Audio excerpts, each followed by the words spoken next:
그 나팔 소리는 기쁨과 환희 그리고 우리를 구원하시는 복음의 나팔 소리입니다. 그러나 요한계시록 8장 9장의 나팔 소리는 우리가 읽으면서 들었던 대로 끔찍한 소리입니다. 화를 부르는 소리고 재앙의 소리입니다. 우리가 듣는 것이 아니라 악인들에게 임하는 멸망의 소리입니다. 오늘 이 화가 있도다라는 제목으로 요한계시록 8장 9장의 말씀을 전하겠습니다. 성경은 과학책이 아니죠. 그래서 창세기를 문자적으로 해석해서 창세기 말씀을 통해서 창조의 순서와 과정을 그대로 읽으려고 하는 시도는 조금 핀트가 맞지 않습니다. 마찬가지로 요한계시록도 과학처럼 하나님이 종말의 순서와 시간과 방법과 정도를 어떻게 되는지 우리한테 정확하게 가르쳐 주려는 책이 아닙니다. 거기 심판이 있고 거기에 하나님께서 의인과 악인들을 어떻게 대하시는지가 초점이 맞춰 있지 그 과정 자체가 목적이 아닙니다. 그래서 우리가 과학적으로 또 그 순서적으로만 요한계시록 보다 보면은 벌써 문제가 생기게 됩니다. 오늘 나팔을 불 때마다 재앙이 닥치는데 이 화가 한 번 닥치는 게 아니라 6번 닥치게 됩니다. 때를 바꿔서 계속해서 나팔이 불 때마다 화가 임하는데 첫 번째 나팔 부니까 3분의 1이 지구가 벌써 불타서 없어요. 땅의 3분의 1이 불타 없어집니다. 그 다음에 뭐 3분의 1이 물이 피로 변하고 3분의 1이 사람이 죽고 계속 그렇게 되어가요. 이쯤에서 넘버스 수학하는 학생들은 벌써 3분의 1, 3분의 1, 사람 3분의 1 언제 그럼 3분의 2 해가지고 3분의 3이 다 죽는가? 이거 계산하고 있겠죠. 계산하지 마세요. 안 맞습니다. 숫자가. 어차피 첫 번째 나팔 불 때 어떻게 된다 그랬어요? 땅의 3분의 1이 다 타버려요. 그럼 무슨 일인지 아시죠? 과학적으로. 땅의 3분의 1이 다 타버리면 그 재와 연기가 하늘로 올라가가지고 모든 게 다 미세먼지로 뒤덮이면서 햇빛을 차단해버려요. 그러면 곧 우리는 햇빛을 못 보게 되면서 빙하기로 접어들어요. 우리는 다 죽습니다. 그냥. 이해가 되세요? 캘리포니아 산불만 나도 우리가 지금 숨을 못 쉬는 것처럼 온 인류가 죽는 거예요. 뭐 3분의 1만 죽는 게 아니고. 그러니까 첫 번째 나팔에 죽어요. 그러니까 이게 순서적으로 이렇게 보는 것이 아니다. 지금 큰 재앙이 임하는구나. 이렇게 크게 보면 되겠습니다. 아닌 게 아니라 오늘 근데 뭐 나팔을 불어서 죽을 만한 3분의 1이 남아있지도 않아요. 사실은. 지난주에 뭐 했죠? 하나님이 두루마리를 주어서 인을 찌셨습니다. 뛸 때 다 죽었어요. 벌써 우리. 온 세상이 무너졌다고요. 그런데 이미 다 죽은 애를 또다시 나팔을 불어서 또 죽입니까?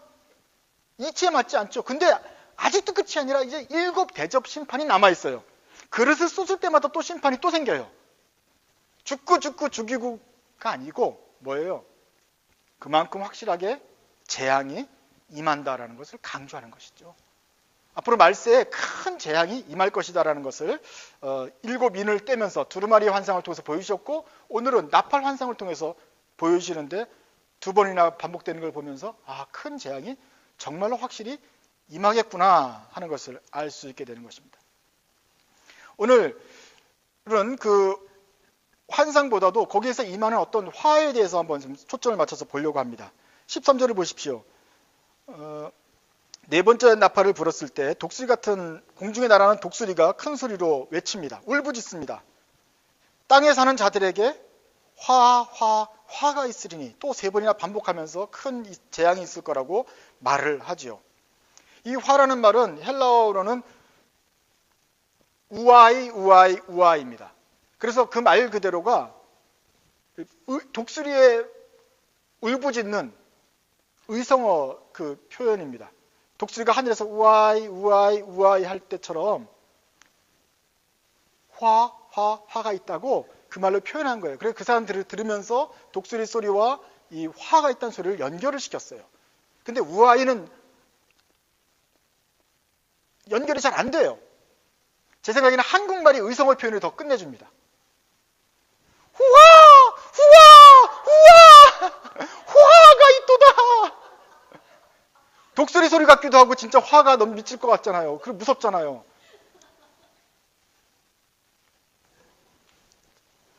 그래서 화가 있도다라고 말한 것은 벌써 이 독수리의 소리를 통해서 우리에게 닥칠 화가 인류에게 얼마나 큰 재앙이 넘친가를 이제 보여주게 됩니다.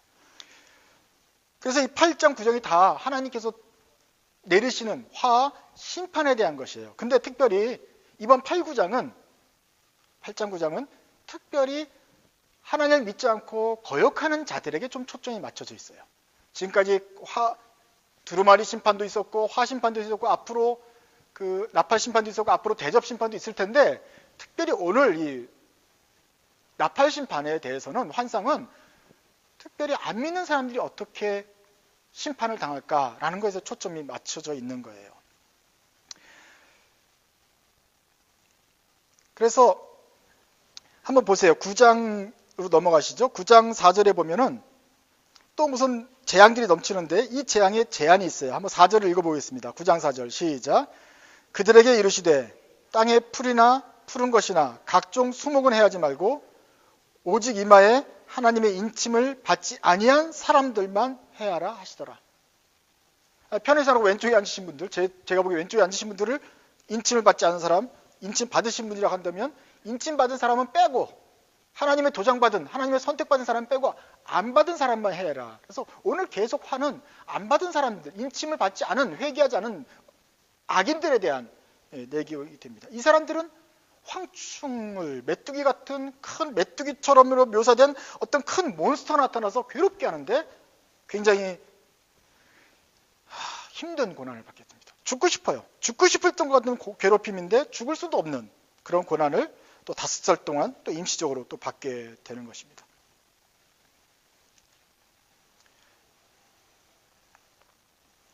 뒤에 가면은 또 여자도 나와요. 여자라기보다는 그 전갈 같은 이상한 또 괴물이 나오는데 어디 나옵니까? 그 7절부터 그 황충들의 모양이 나오는데 황충들의 모양은 전쟁을 위하여 준비한 말들 같고 굉장히 무장이 되어 있어요. 머리에는 금 같은 게 비슷한 게 썼으며 얼굴은 사람 얼굴 같은데 여자의 머리털 같은 머리털이 있고 이빨은 사자 이빨처럼 날카롭고 털은 호신경 같은 쇠로 된 블랙프루프 베스트를 입었어요. 가슴을 딱 보호해요.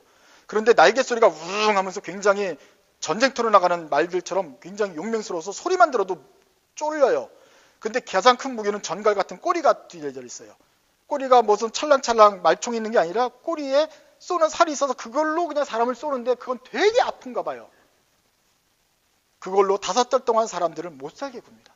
죽고 싶어도 죽고 싶을 정도로 아픈 전갈같이 정말 아픈 것을 사람을 계속 쏘는 재앙이 닥친다. 뭐 하여간 계속 그런 것들이 이어지는 것이죠. 제가 요한계시록 읽고 나서 기분이 나빴다 그랬지 않습니까? 특별히 여기서 더 나빴어요.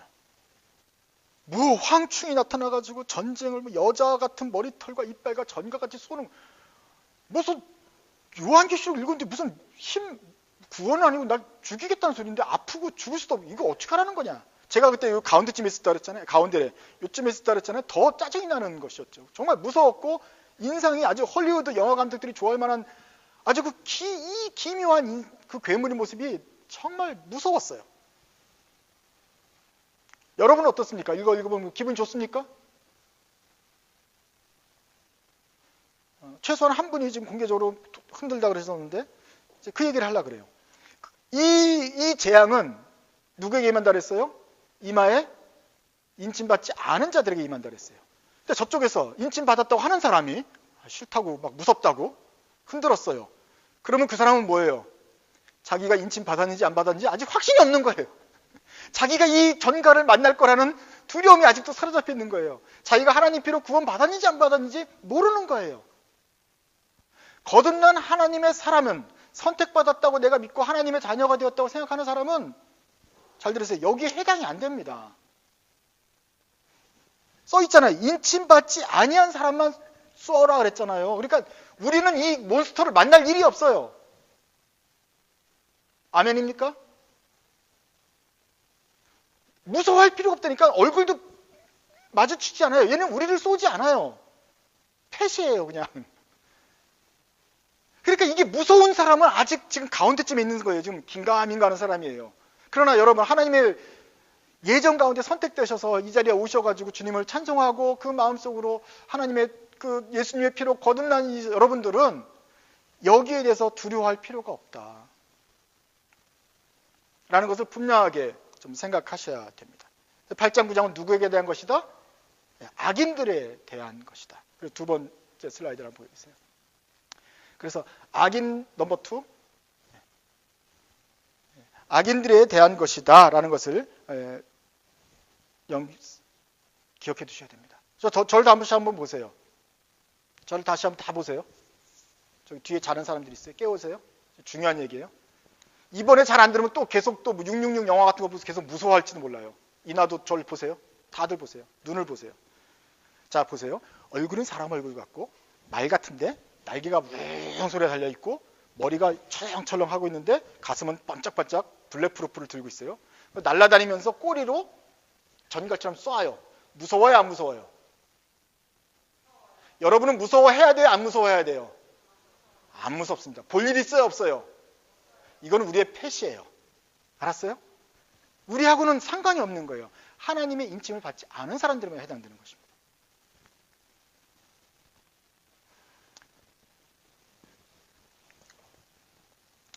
여기에서 우리가 먼저 생각해놓고 오늘은 이제 8장 9장은 인침을 받지 않은 사람들에 대한 심판이 좀 포커스가 맞췄다 하니까 먼저 그 얘기를 좀 하겠습니다. 얘기하기 전에 먼저 우리의 궁금증이 있어요.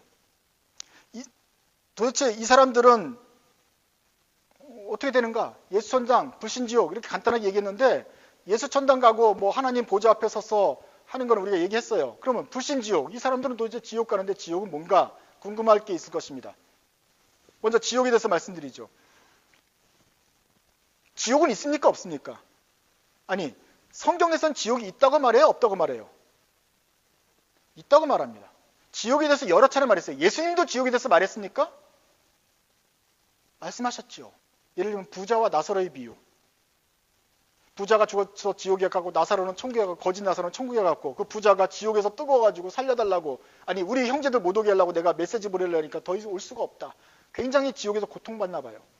네 형제들에게 나아가라고 욕하는 사람들은 유황불에 떨어져서 평생토록 영원히 이를 갈며 슬피 울며 이를 갈며 있을 것이다. 죄를 짓는 사람들은 풀무불에 들어가서 들어가게 될 것이다. 예수님 말하시는 풀무불이 뭔지 아세요? 풀무원 그런 유기농이 아니에요. 풀무불이 뭐예요? 풀하고 무 해가지고 맛있는 게 아니고 풀무라는 건 도관이잖아요. 불을 막 떼어가지고 뜨겁게 만드는 퍼너스 아니에요. 그래서 거기서 쇠도 녹일 수 있는 거예요. 그래서 그 당시에 가장 뜨거운 불이 풀무불인 거예요. 쇠가 녹으니까 그 풀무불을 지옥이랑 비유하신 거예요. 그만큼 뜨겁다. 그만큼 뜨겁다라고 말씀하셨어요. 그리고 다른 성경에도 지옥과 유황과 뭐 음부와 뭐 다 나와요. 그러나 여러분 천국은 어떻습니까? 그러나 그 지옥에 대한 얘기가 그렇게 많지 않아요. 천국도 마찬가지죠. 천국은 어떤 모습이에요? 분명히 있어요. 근데 어떤 모습인지 아세요?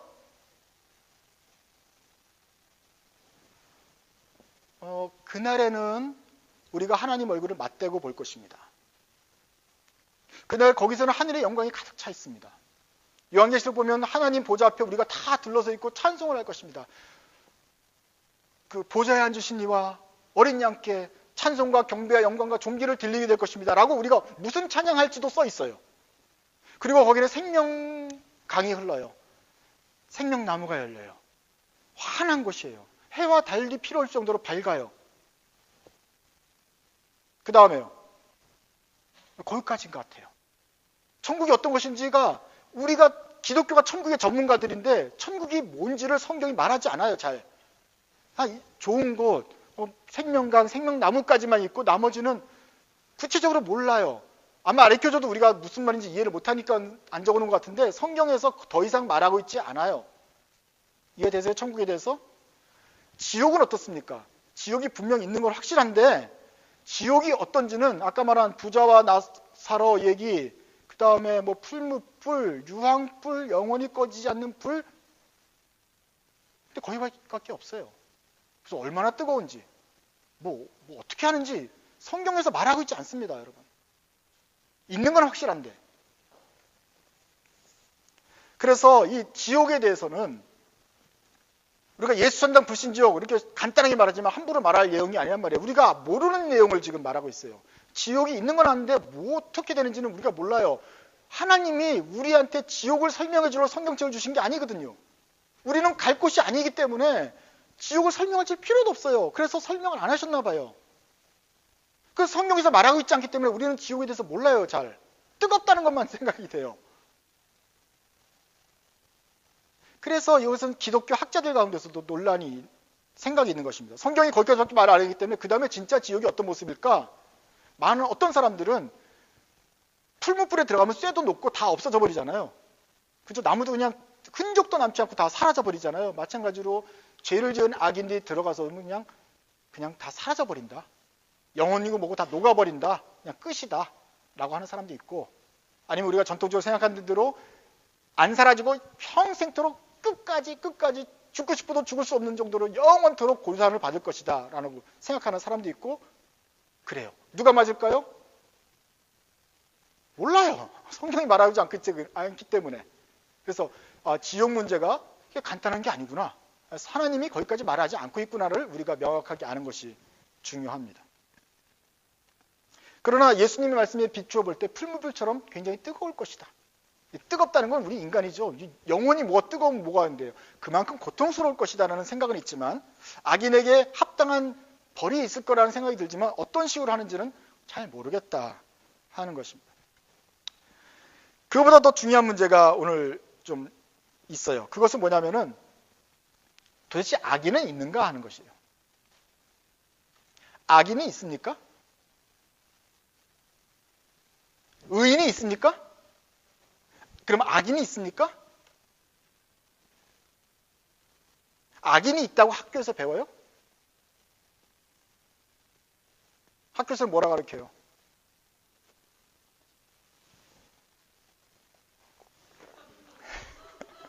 학교에서 뭐 숙제 잘해오라고 가르치지 뭘 악인과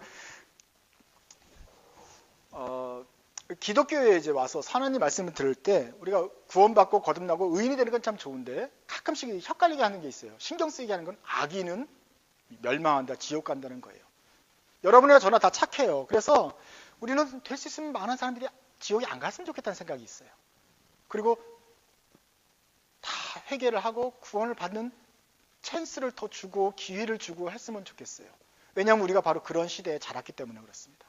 20세기에 들어서 19세기부터 들어서 이제 과학 문명이 발달하고 인류가 철학을 하면서 뭐가 생각이 됐냐면은 인간이 태어날 때는 깨끗한 백지 상태 같은데 자라면서 이제 굳어가지고 애가 더러워지든지 범죄를 하든지 그러는 것이지 교육을 잘 하기만 하면 아주 잘 자라게 될 거야.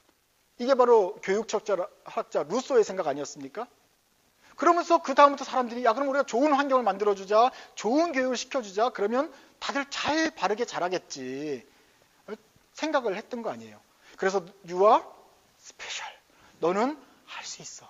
너 할 수 있어. 괜찮아. 지금 잘해봐. 기회를 주면 돼. 그래? 그럼 더 쉬운 거 내줄게. 계속 인커레이지를 해주고 격려해주면 다들 잘 될 것이라 생각을 해요. 비록 잘못을 저질러도 그럼 기회를 한 번 더 주면 되지. 그래서 감옥의 이름이 바뀌었잖아요. 옛날에는 퍼니시먼트 빌딩이었는데 뭐예요 지금은? 커렉션 퍼실리티예요. 실수했어? 고쳐주면 되지. 감옥에 있으면서 고치자. 마음도 고치고 생각도 고치자. 그래서 좋은 사람 되자.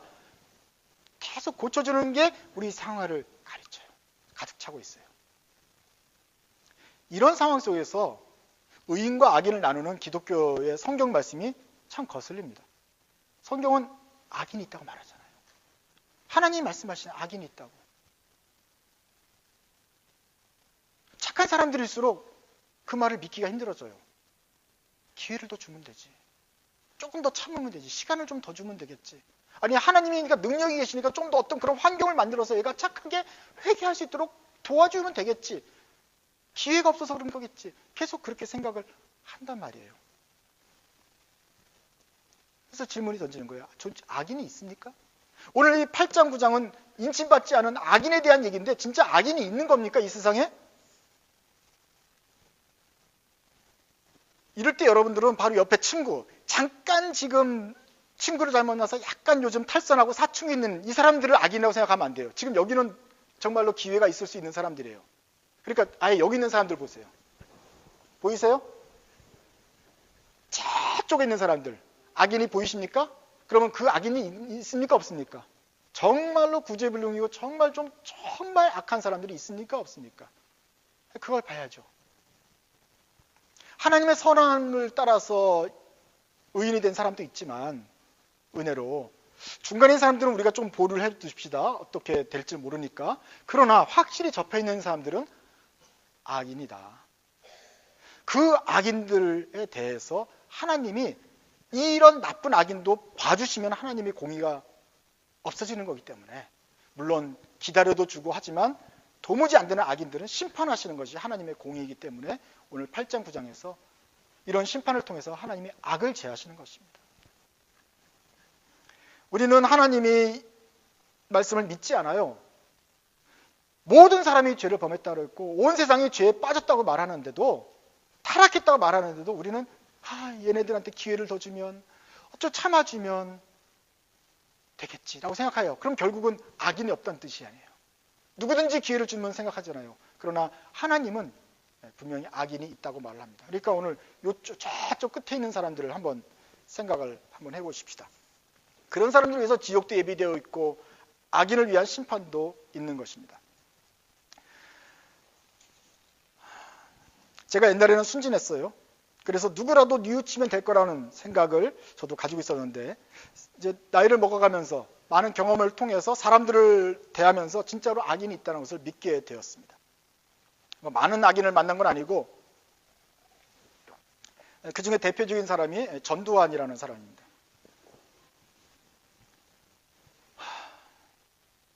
제가 10살 때 그 사람의 이름을 들었습니다. 10살 때 그 사람의 이름을 듣고 지금까지 50살 때까지 40년 동안 그 사람의 이름을 봐왔고 그 사람을 관찰했습니다. 신문에서 다 관찰을 시켜주니까 관찰을 해요. 뒤돌아보니까 저는 전두환과 함께 살아온 인생이었어요. 박정희가 쿠데타를 5.16 때 일으켰을 때 그때 같이 해가지고 했던 사람이었던 거예요. 나중에 그 79년도에 박정희가 죽었습니다. 박정희가 죽고 났을 때 그 사건을 수사하던 수사 책임자였어요. 그것이 1979년 10월 달 일이었는데, 그리고 한 달 뒤에 12월 달에 군사 쿠데타를 일으켜서 자기가 다 장악을 해버립니다. 수사대장이 그냥 정부를 장악해버렸어요. 그러고서 6개월 뒤에 그 다음에 80년도 8월 9월에 대통령이 스스로 되어버리는 거예요. 전두환이 제 인생에 들어온 건 바로 그때죠. 근데 그 5월 달에 사람들이 막 데모를 하기 시작했어요. 근데 광주에 있던 분들이 더 많이 데모를 했어요. 전남대 학생들이 데모를 하자 전두환이 공수부대 출신이어가지고 공수부대를 동원해가지고 공수부대를 투입시켜가지고 탱크, 장갑차, M16 기관총, 헬기, 기관총 다 죽인 거예요. 수천 명이 죽은 것 같은데 밝혀진 사람만 800명인가 그래요. 아니 우리나라 국민을 군대가 동원해가지고 인민군도 아니고 소련군도 아니고 우리나라 사람들을 쏴 죽였다는 걸 믿을 수가 없었어요. 제가 군인 가족 아니었습니까? 북한을 쏴야지 왜 우리 민간인을 쏘는지를, 그 말을 듣고도 믿을 수가 없었어요. 아마 대부분의 국민들이 못 믿었을 것입니다. 그런데 한 85년쯤 되니까 점점 그 비밀이 새어나오기 시작해요. 사람들한테 하나하나 소문이 전해져요. 정말 죽은 사람들의 가족들이 있으니까. 에이, 설마 그렇게까지 했겠냐. 한두 명 죽었겠지 그랬는데 보니까 진짜 죽었어요. 도무지 안 되겠으니 사람들이 믿으라고 죽었던 사람들의 시체 사진들을 그냥 쫙 전시해놨어요. 내 평생에 그렇게 참혹한 시신들은 처음 그때 봤습니다. 그리고 아직도 그 이후로는 그런 참혹한 시신들을 본 적이 없어요. 그때부터 사람들이 어떤 일이 일어난지 보게 되었습니다.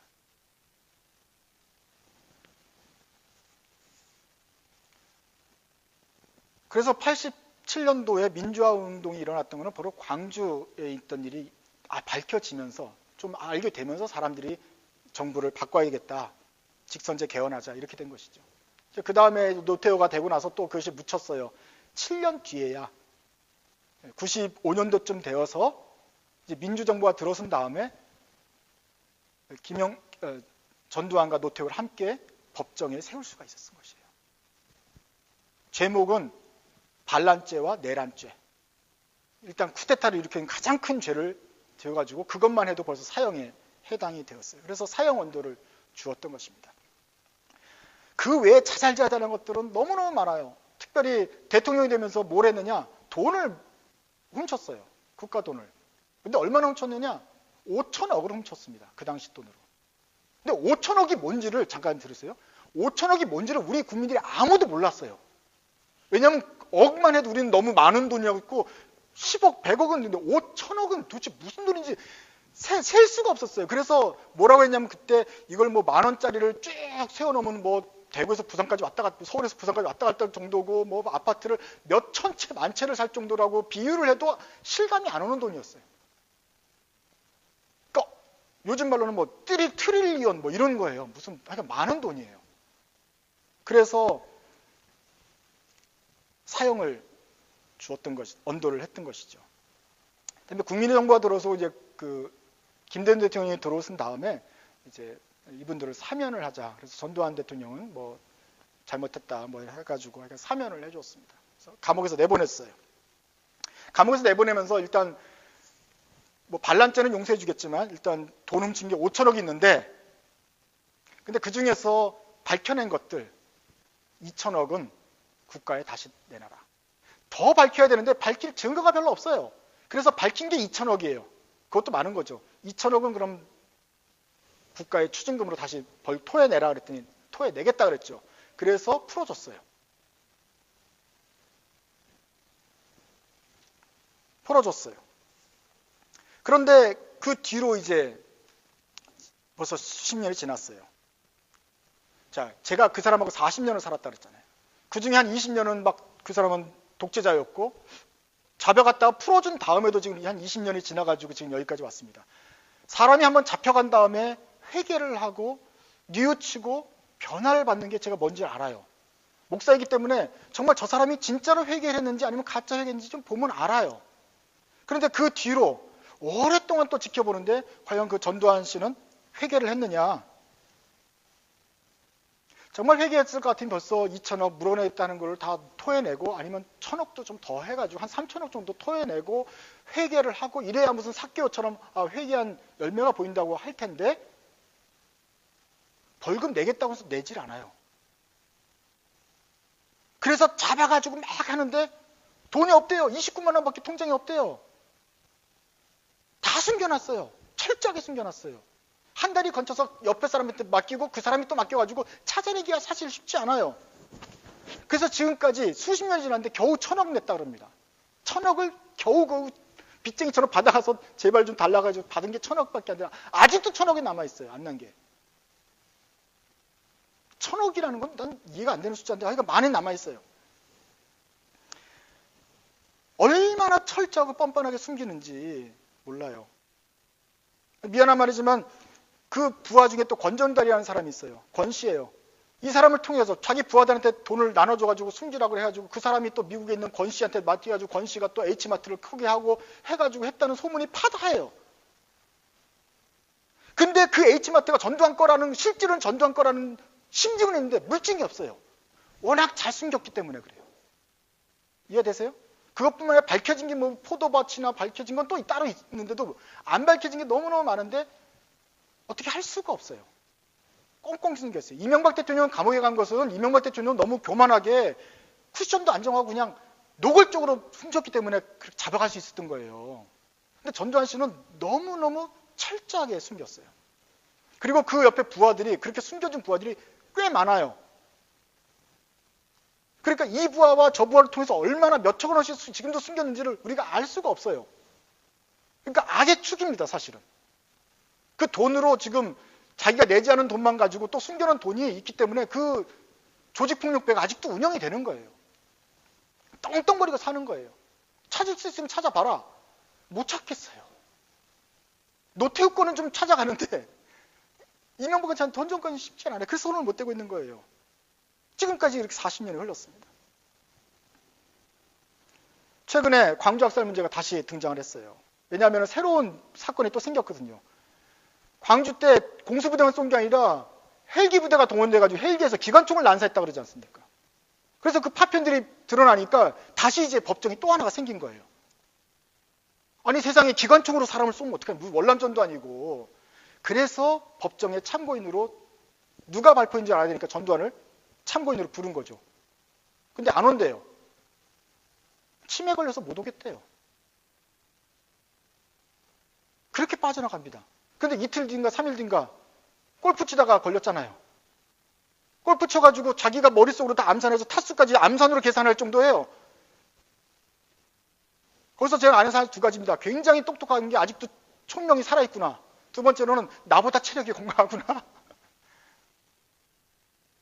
얼마나 좋은 걸 많이 드시고 그 돈으로 호의호식을 하는지 저보다도 혈색이 좋고 막 이래요. 그래서 국민들이 허탈해하죠. 지금. 제가 전두환을 40년 동안 지켜봤다 그랬습니다. 전두환 자서전도 다 읽었어요. 우리 집에 군인 가족에서 그런 책밖에 없어서 그런 홍보용 자료를 다 읽었단 말이죠. 사람을 죽이고 대통령이 되고 호의호식 한 것은 아주 큰 죄예요. 한 명만 죽였는데 수천 명을 죽였으니까 큰 죄예요. 하나님이 벌을 내리실 거예요.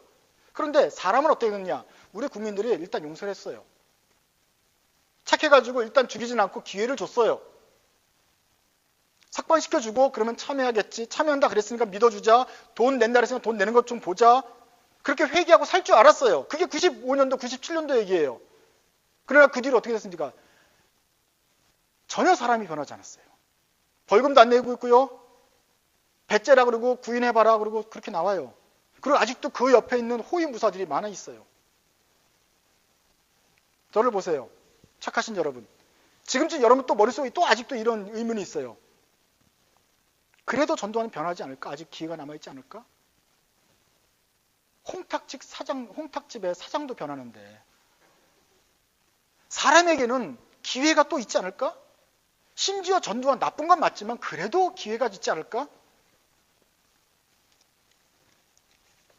근데 제가 아는 한 전두환은 비교할 수 없습니다. 여러분 그거 인정하셔야죠. 한 사람을 우리가 40년 동안 지켜봤는데 40년 동안 꾸준히 악을 행했다고 한다면 그 사람은 악인인 것이죠.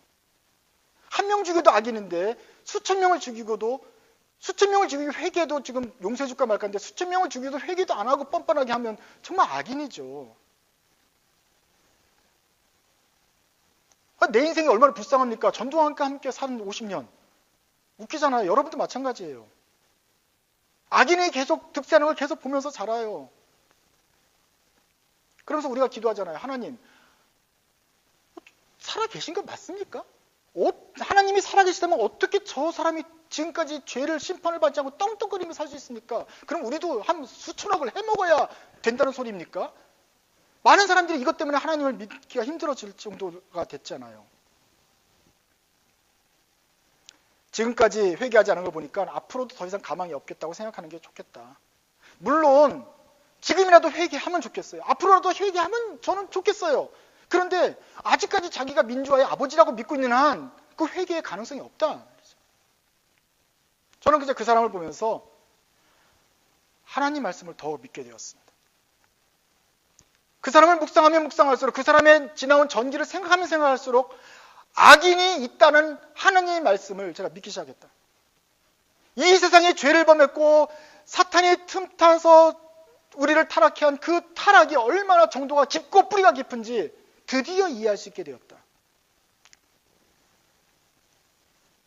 얼마나 그 죄가 무섭고 집요한지 사람을 얼마나 그렇게 장악할 수가 있는지 제가 알게 되었습니다. 제가 그동안 생각했는데 너무 순진했다.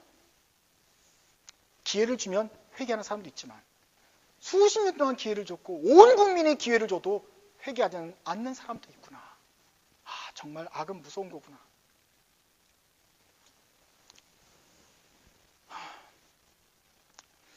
근데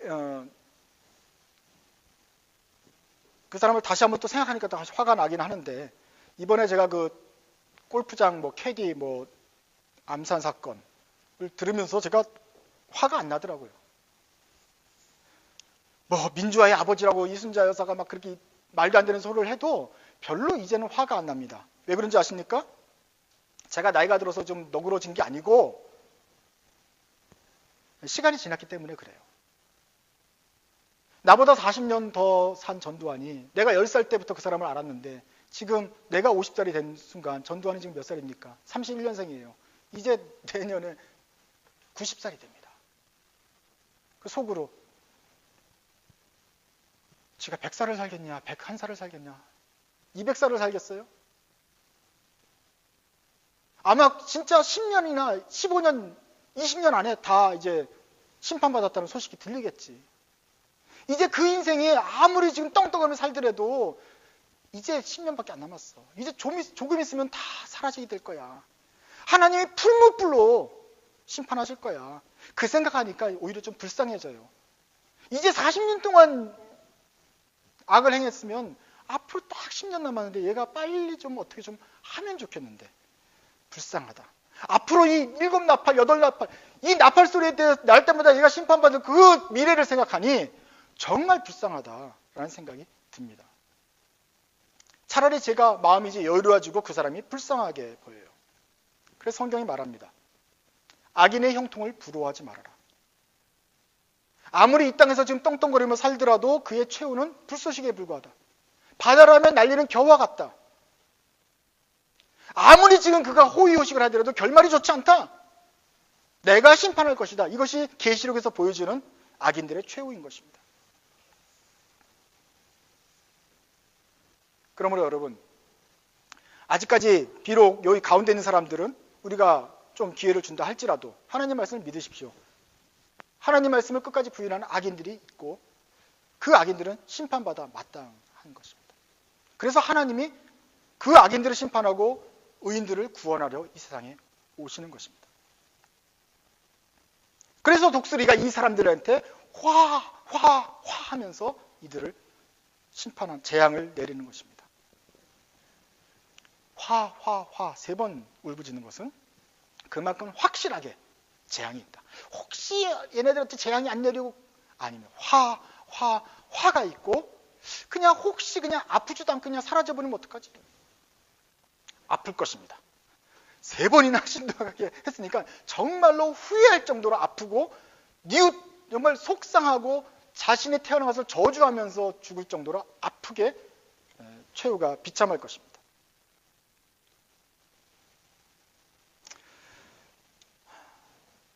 그러면 이 악인들은 이 마지막 순간에 어떻게 반응할까요? 이 정도까지 자기가 잘 먹고 잘 살다 할지라도 하나님이 화해서 여러 가지 무슨 태우고 물이 피가 되고 무방이 떨어지고 여러 가지 무슨 몬스터를 통해서 괴롭게 하면 이 사람들은 그러면 어떻게 반응하게 될까요? 이 사람들의 최후의 그 표정은 어떨까요? 20절입니다. 9장 20절인데 우리 같이 한번 읽어봅시다. 이 사람 악인들의 최후에 이 사람들이 취할 반응입니다. 이 재앙에 시작. 이 재앙에 죽지 않고 남은 사람들은 손으로 행한 일을 회개하지 아니하고 오히려 여러 귀신과 또는 보거나 듣거나 다니거나 하지 못하는 금은 동과 목석의 우상에게 절하고 또 그 살인과 복술과 음행과 도둑질을 회개하지 아니하더라. 미친 거 아니에요? 아니 이거 회개하라고 지금 기회를 줘서 안 됐는데 그럼 마지막 순간에도 여러 차례 나눠서 해주면 맨 마지막으로 잘못했습니다라고 해야 되잖아요. 지난주에는 사나 나에게 덮여라 이러면서 했는데 결국 그 사람들이 회개는 안 하더라고요. 마찬가지예요. 이런 재앙이 닥쳐도 피할 뿐 회개하지 않아요. 우상에게 절을 해요. 계속 하던 대로. 자기 도둑질을 회개하지 않아요. 끝까지 배를 째라 나오죠. 이런 말이 있습니다. 죄인은 죄를 져서 죄인이 아니에요. 이해가 되세요 지금? 죄를 져서 죄인이 아니라 죄인이라서 죄를 짓는 거예요. 우리 모든 인간이 죄에 빠졌기 때문에 죄를 졌고 지금까지 그렇게 행했던 거예요. 죄를 져서 죄인이 아니고 날 때부터 죄인이었기 때문에 죄인처럼 행동하고 살았던 거예요. 이 사람이 악인이 아닐 수도 있겠죠. 우리 판단이 잘못될 수 있는데, 근데 마지막에 끝까지 뉘우치지 않고 회개하지 않는 걸 보니까 더더욱 하나님 말씀이 맞으셨구나 라는 걸 우리가 알 수 있잖아요. 끝까지 회개하지 않음으로써 자기가 악인이라는 것을 스스로 증명해버립니다. 원래부터 악인이었던 거예요. 원래부터 죄에 빠졌던 거예요. 그러니 지금까지 그 짓을 했던 것이죠. 그러니 이 악인은 정말로 심판받아 마땅하다. 중간에라도 회개했으면 우리가 동정의 여지라도 있는데 끝까지 회개하지 않는 모습이다. 그러니까 하나님의 심판이 선하시고 참되다. 하나님이 심판하실 때는 조금도 착오 없이, 조금도 애매한 사람 없이 정말로 악인만 도려내어서 심판을 벌이실 것입니다. 어디로 가는지 또 어떻게 되는지는 잘 모르지만 확실하게 심판이 될 것이고 이 사람들은 화가 임할 것입니다. 우리 쪽으로 한번 생각해 보시죠. 우리는 무엇입니까? 우리는 하나님의 은혜를 받은 거룩한 백성들이 되었습니다. 그런데 우리가 거룩해서 거룩한 백성이 되었습니까? 죄인은 뭘 잘해 나빠서 죄가 아니라 원래부터 죄인이기 때문에 죄를 물들었기 때문에 죄를 행했다고 한다면 마찬가지로 우리가 의로 와서 의인이 된 것입니까? 아닙니다. 우리도 죄와 사망으로 죽었던 사람들입니다. 그런데 어떻게 은혜로 하나님이 우리를 창세전에 예정하시고 선택하셔서 우리를 거듭나게 하시고 물과 피로 거듭나게 하시고 그 예수의 피로 우리 죄를 씻어주시고 우리를 거룩한 무리로 불러주시고 하나님의 교회가 되게 하시고 나중에 심판받을 때 우리를 건져주셔서 거룩한 두루마리를 하얀 두루마리를 입히시고 거룩한 무리 14만 4천이라고 하는 큰 무리 속에 들게 하셔서 하늘나라 보좌 우편의 보좌에 들러서게 하셨다. 그것이 우리 성도들의 의인의 결과입니다. 그런데 우리가 의로와서 한 건 아니잖아요. 하나님이 값없이 주심으로 우리의 죄를 간과하심으로 그냥 죄 없다 여겨주심으로 그냥 의인으로 만들어 주셨잖아요. 우리가 죄가 있거나 없거나 우리를 의로인으로 칭해 주셨고 그거에 반응한 우리는 의인답게 또 회개도 했잖아요. 그래서 하나님이 우리를 의인의 반열에 들게 하셨습니다. 우리는 하나님의 기대에 맞게 그렇게 반응하고 주님께 나와왔다 하는 것이죠. 그래서 하나님의 악인에 대한 심판, 의인에 대한 구원이 말세에 다 이루어지게 될 것입니다.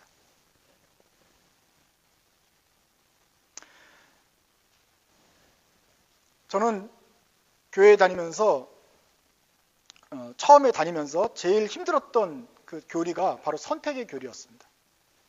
결국 악인과 선인 마찬가지예요. 하나님이 아시고 창세전에 아시고 의인을 선택하셨다는 거를. 창세전에 우리를 택정하셨답니다. 할렐루야. 예수 믿는 사람은 할렐루야고 저처럼 이 중간에 있는 사람들은 짜증나는 것이었어요. 그러면 선택은 논리적으로 선택은 뭐예요? 결과적으로 비선택을 내포하는 말이잖아요. 이 사람도 선택했다면 우리는 선택당하지 않은 거네 라는 억울함이 있잖아요. 그래서 억울했단 말이에요.